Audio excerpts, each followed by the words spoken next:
উপস্থিতিবৃন্দ, মৎস্য সেক্টরের বিকাশ এবং মৎস্য চাষী এবং জেলেদের জীবন জীবিকার উন্নয়নে সরকার অত্যন্তভাবে আন্তরিক এবং এরই অংশ হিসাবে মৎস্য চাষীদেরকে কৃষক কার্ডের আওতায় আনা হবে এবং হয়েছে। এর মধ্যে কয়েকটি কারণে আমি দেশে মৎস্য উৎপাদন এবং মৎস্য ব্যবসায়ীদেরকে বিশেষভাবে ধন্যবাদ জানালাম। কারণ মৎস্য চাষ আমাদের পুষ্টিকর চাহিদা পূরণ করছে।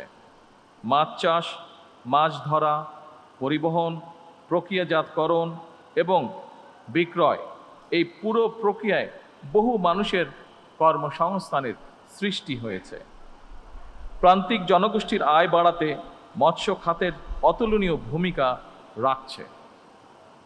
নদীমাতৃক বাংলাদেশে পুকুর, বিল, হাওর, বাওর এবং অন্যান্য জলাশয় কাজে লাগিয়ে কিংবা অল্প জমি ব্যবহার করে মাছ চাষের মাধ্যমে স্বাবলম্বী হওয়ার সুযোগ রয়েছে এবং এ কারণে আমরা সিদ্ধান্ত গ্রহণ করেছি সরকার সমগ্র বাংলাদেশে এরকম অনেক জলাশয় আছে, হাওর আছে, বিল আছে, পুকুর আছে, যেগুলি পড়ে রয়েছে বিনা কারণে।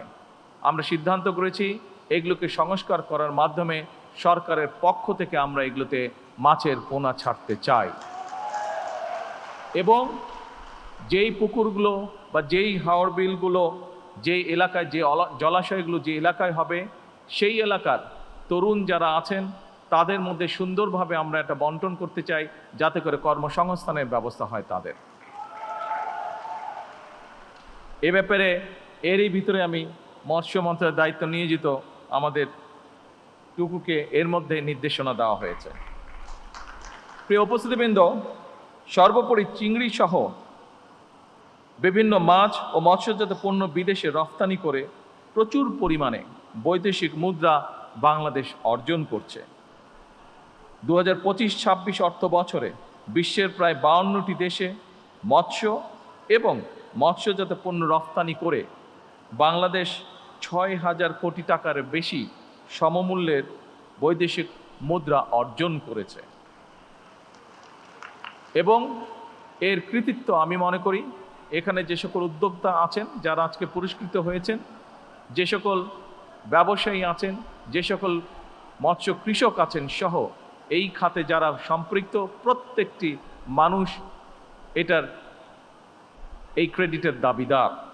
প্রত্যেককে আমি জানাই আন্তরিকভাবে ধন্যবাদ এবং এ কারণেই বর্তমানে সারা বিশ্বের কাছে এশিয়ার দেশগুলো ক্রমেই মিঠা পানির মাছ উৎপাদনের কেন্দ্রে পরিণত হতে চলেছে এবং এই ক্ষেত্রে বাংলাদেশের সম্ভাবনা অত্যন্ত উজ্জ্বল।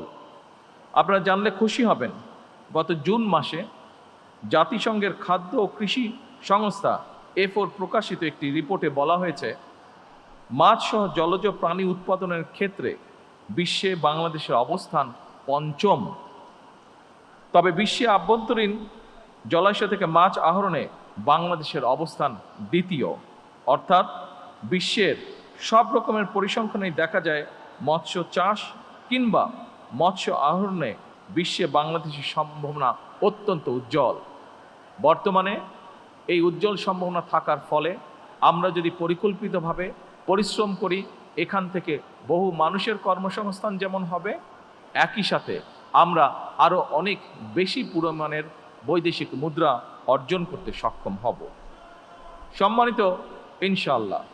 সম্মানিত উপস্থিতিবৃন্দ, আপনারা যারা মৎস্য উৎপাদন এবং বিতরণের সঙ্গে সংশ্লিষ্ট, নিঃসন্দেহে আপনারা জানেন মৎস্য অধিদপ্তরের উদ্যোগে খুলনা অঞ্চলে 300টি ক্লাস্টার গঠন করে ক্লাস্টার ভিত্তিক চিংড়ি চাষ উন্নয়নের মাধ্যমে ইতিমধ্যে 7,500 ঘেরে উৎপাদন গড়ে দ্বিগুণেরও বেশি বৃদ্ধি পেয়েছে। পাশাপাশি কক্সবাজার জেলার চকরিয়া উপজেলায় 7,000 একর জমিতে চিংড়ি চাষ উন্নয়নের জন্য অবকাঠামো উন্নয়ন সহ শ্রিম্প সিটি মাস্টার প্ল্যান প্রণয়ন করা হয়েছে। এর ভিতরে শুধু চিংড়িই নয়, বাংলাদেশের ঐতিহ্য ইলিশ মাছ উৎপাদন এবং সংরক্ষণের ব্যাপারেও সরকার গুরুত্বপূর্ণ পদক্ষেপ গ্রহণ করছে। ইলিশ শুধু জাতীয় মাছ কিংবা একটি অর্থনৈতিক সম্পত্তি নয়, এটি বাংলাদেশের GI পণ্য হিসেবেও বিশ্বে স্বীকৃত। দেশের মোট মৎস্য উৎপাদনে ইলিশের অবদান প্রায় 10%, যা দেশজ জিডিপির 1%-এরও বেশি। 2003-04 সালে বিএনপি সরকারের সময় Ilsha fisheries management action plan প্রণয়ন করা হয়েছিল, যার ফলে পরবর্তীতে ইলিশ মাছের উৎপাদন সমগ্র বাংলাদেশে অনেক বেশি পরিমাণে বৃদ্ধি পেয়েছে। সম্মানিত উপস্থিতিবৃন্দ, বাংলাদেশে প্রায় 14 লক্ষ নারী, বর্তমানে দেশের প্রায় 2 কোটি মানুষ প্রত্যক্ষ কিংবা পরোক্ষভাবে মৎস্য খাতের উপরে নির্ভরশীল, এবং সে কারণেই এই সেক্টরকে নির্বিঘ্ন এবং নিরাপদ রাখতে সরকার বিশেষ দায়িত্ব বলে মনে করে। বর্তমান সরকার মৎস্য, পশু সম্পদ এবং জলজ খাতকে অগ্রাধিকার তালিকায় রেখেছে, কারণ আমরা যদি আমাদের আবহমান কালের ঐতিহ্য দেখি, অর্থনীতি দেখি, আমাদের দেশের বহু কোটি মানুষ এই পেশাগুলোর সাথে সম্পৃক্ত। উপস্থিতিবৃন্দ, মৎস্য সেক্টরের বিকাশ এবং মৎস্য চাষী এবং জেলেদের জীবন জীবিকার উন্নয়নে সরকার অত্যন্তভাবে আন্তরিক, এবং এরই অংশ হিসাবে মৎস্য চাষীদেরকে কৃষক কার্ডের আওতায় আনা হবে এবং হয়েছে এর মধ্যে। একই সঙ্গে জেলেদের পরিচয়পত্র প্রদান ও নিবন্ধন কার্যক্রমও চলমান রয়েছে। 2026-27 অর্থ বছরের প্রথমবারের মতন সুন্দরবন এবং হাওর অঞ্চলে মৎস্য আহরণ নিষিদ্ধকালীন জেলেদের ভিজিএফের আওতায় আনা হয়েছে। উপস্থিতিবৃন্দ,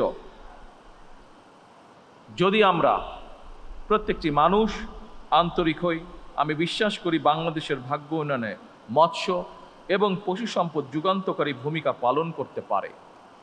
আপনারা জেনে খুশি হবেন, বাংলাদেশের ইতিহাসে প্রথমবারের মতন গত জুন মাসে নাইজেরিয়াতে হ্যাচিং ডিম রফতানি করা হয়েছে। এভাবে বিদেশে নিত্য নতুন পণ্যের বাজার খুঁজে বের করার জন্য আমি উদ্যোক্তা বা ব্যবসায়ীদের প্রতি আন্তরিক আহ্বান জানাই, এবং এক্ষেত্রে সরকারের কোনো সহযোগিতা প্রয়োজন হলে আমাদেরকে জানাবেন, আমরা আমাদের সর্বোচ্চ দিয়ে আপনাদেরকে সহযোগিতা করব ইনশাআল্লাহ। সম্মানিত উপস্থিতিবৃন্দ, আপনারা জেনে খুশি হবেন, প্রযুক্তি নির্ভর কর্মসংস্থান সৃষ্টি এবং গবেষণা উদ্ভাবনকে উৎসাহিত করে জ্ঞানভিত্তিক অর্থনীতি গড়ে তুলতে বর্তমান সরকার 500 কোটি টাকার স্টার্ট আপ ফান্ড গঠন করেছে। এই ফান্ড থেকে সম্ভাবনাময় স্টার্ট আপের জন্য, অর্থাৎ শিল্প উদ্যোক্তা বা শিল্প শুরু করার জন্য সরকার 5 লক্ষ থেকে 5 কোটি টাকা পর্যন্ত গ্রান্ট দেবে, ঋণ নয়, গ্রান্ট দেবে। সুতরাং এই সুযোগ গ্রহণ করে এগিয়ে আসার জন্য আমি নতুন উদ্যোক্তা যারা আছেন তাদেরকে বিশেষভাবে আহ্বান জানাতে চাই। সম্মানিত উপস্থিতিবৃন্দ, আমরা আজকে এখানে মৎস্য নিয়ে কথা বলছি। মৎস্যের সাথে আরেকটি খুব গুরুত্বপূর্ণ বিষয় আছে, যেটি খুব সংক্ষেপে আমি আপনাদের সামনে উল্লেখ করতে চাই। সেটি হচ্ছে পরিবেশ। যে কোনোভাবেই হোক, যেভাবেই হোক, যে কারণেই হোক, আমরা খেয়াল করে দেখছি আমাদের খাল, বিল, নদী, নালা, যে সকল হাওর, বিল যে সকল আছে, সবগুলোর পরিবেশ ধীরে ধীরে আমাদের ব্যবহৃত বিভিন্ন যে আবর্জনা আছে, বিভিন্ন রকম টিস্যু পেপার, প্লাস্টিক, পানির বোতল, এইসবের কারণে ধীরে ধীরে এই জলাশয়গুলোর পরিবেশ নষ্ট হয়ে যাচ্ছে। আমরা যদি সত্যিকারভাবে সচেতন হই, আমরা যদি নিজেদের পরিবেশ রক্ষা করতে চাই, এবং একই সাথে আপনারা এখানে যারা উপস্থিত আছেন অধিকাংশ মানুষ হয়তো মৎস্য পেশার সাথে জড়িত, এবং মাছকে যদি আমরা বাঁচাতে চাই, আসুন একই সাথে আমাদেরকে আমাদের পরিবেশের প্রতিও খেয়াল রাখতে হবে, আমাদেরকে আমাদের পরিবেশকে রক্ষা করতে হবে। আমরা যদি পরিবেশকে রক্ষা করতে পারি, আমরা যেমন একটি সুস্থ পরিবেশের মধ্যে বসবাস করতে পারবো, আমাদের সন্তানেরা সুস্থ পরিবেশে বসবাস করতে পারবে আগামী দিনে। একইভাবে আমাদের মৎস্য, আমাদের পশু, সকল কিছু আমরা একটি সুস্থ পরিবেশের মধ্যে গড়ে তুলতে সক্ষম হব। সম্মানিত উপস্থিতিবৃন্দ, সকল প্রিয় ভাই ও বোনেরা, জাতীয় মৎস্য পক্ষের এবারের প্রতিপাদ্য রূপালী মৎস্যে স্বনির্ভর দেশ, সবার আগে বাংলাদেশ। আসুন আমরা সবাই মিলে জলজ সম্পদ সংরক্ষণ, পরিবেশ বান্ধব ও টেকসই মৎস্য চাষ এবং বিতরণ, মাছের উৎপাদন, আহরণ এবং উৎপাদনশীলতা বৃদ্ধির মাধ্যমে একটি পুষ্টি সমৃদ্ধ, আত্মনির্ভরশীল এবং সমৃদ্ধ বাংলাদেশ গড়ে তুলি। এই গড়ে তুলতে হলে আমাদের সকলকে সচেতনভাবে পরিশ্রম করতে হবে। আমাদের ২০ কোটি মানুষের ৪০ কোটি হাতকে কাজে লাগাতে হবে, যাতে আমরা আমাদের দেশটিকে সুন্দরভাবে গড়ে তুলতে পারি। পরিশেষে আমি জাতীয় মৎস্য পক্ষ ২০২৬-এর শুভ উদ্বোধন ঘোষণা করে আমার বক্তব্য শেষ করছি। আল্লাহ হাফেজ। বাংলাদেশ জিন্দাবাদ।